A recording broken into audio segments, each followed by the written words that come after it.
What's going on, guys? It's the Music Marketing Mafia back at it again with another episode.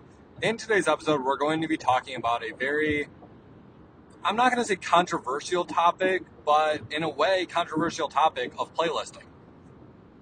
Playlisting for the last couple of years has been kind of labeled as like the big way to like make it, like get big, like make playlists. That's how you're going to market your music.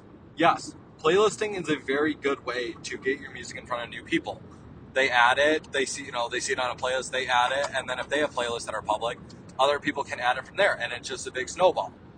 I think there are good and bad points of playlisting. I think playlisting has gotten a little bit worse. I don't think it's something that you should completely trash. Playlisting, kind of like a lot of things in the industry, once has been around for a while, people find ways to kind of exploit it and kind of like make it, they want to make money off it. Obviously, most things are run by money. That's just kind of the way it is. So when people found an opportunity to make money off artists, they started charging, then they started botting, and then it was followers. And Spotify is one of the few DSPs that shows their stats for top 5, streams, and then followers for playlists. So it kind of creates the thing to where, all right, if I run a playlist and I'm adding songs and artists, the more followers I have, the more money I can charge. It's kind of difficult for artists to, be like, oh, well, you didn't promise me this many streams. No, they're not really doing that because, some of these playlisters are just buying bots. And at the end of the day, you're getting no real, you're getting nothing out of it. There's some playlists that also just like send, fake bots streams to their songs too, which is even worse. So it can go either way. In one sense, there are playlists and a lot of Spotify algorithmic playlists, which I think are fantastic. If your song is performing well in the algorithm, that you should, continue to do that. You should work with the playlist. Any playlist that can get you onto algorithmic, whatever's getting you good feedback and engagement, stick with it.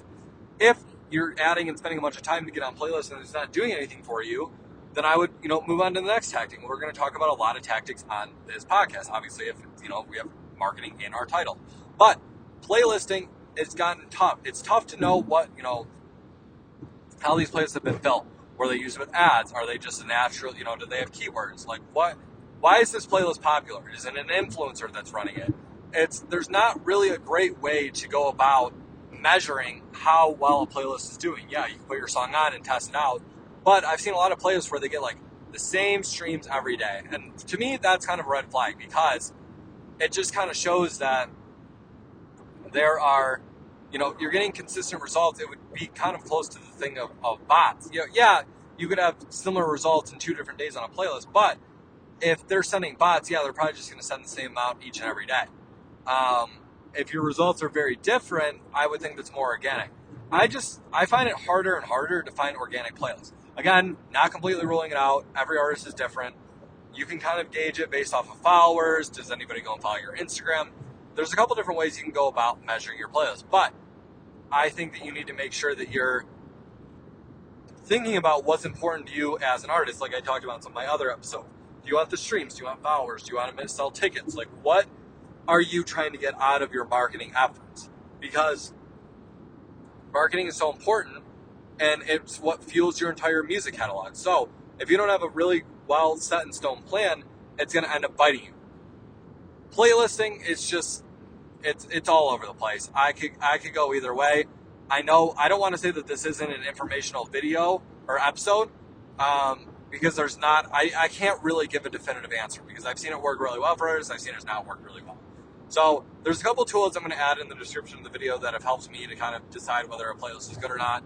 I tend to be a little bit more ad focused. I think there's a lot more organic results from that, but depending on your type of music, how well you market yourself, and what you're expecting to get out of it, sometimes playlisting can be really good for you.